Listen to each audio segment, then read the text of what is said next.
బంగారం ఒక పెట్టుబడి. చాలా మంది బంగారాన్ని కొనుగోలు చేస్తారు, ఎందుకంటే ఇది కష్ట సమయాల్లో మనకు సహాయపడుతుంది. కానీ ఇప్పుడు బంగారం విషయంలో గణనీయమైన మార్పు తీసుకురావాలని ఆర్బీఐ ఆదేశించింది. దీన్ని బట్టి రానున్న రోజుల్లో బంగారం తనఖాలో కొన్ని మార్పులు వచ్చే అవకాశం ఉంది.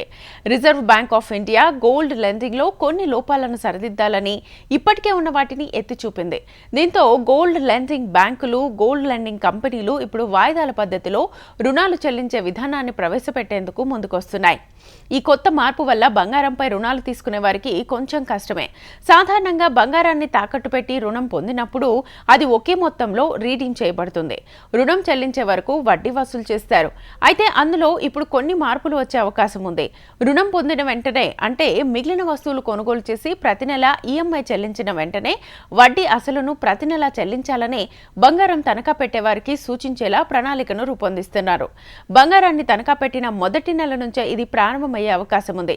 ఇది కాకుండా బంగారం తాకట్టు పెట్టేటప్పుడు టర్మ్ లోన్ మార్గాన్ని అనుసరించాలని కూడా ఉద్దేశించారు.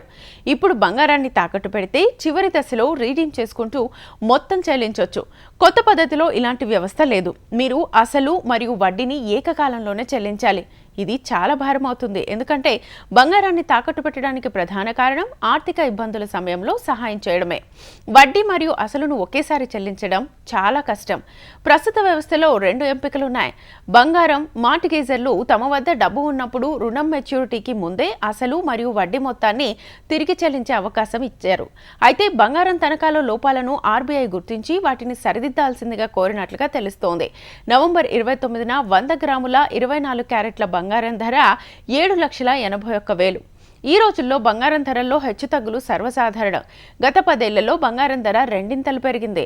ఈ కారణంగానే బంగారంపై పెట్టుబడి పెట్టడం ఎల్లప్పుడూ లాభదాయకమని చెప్తూ ఉంటారు.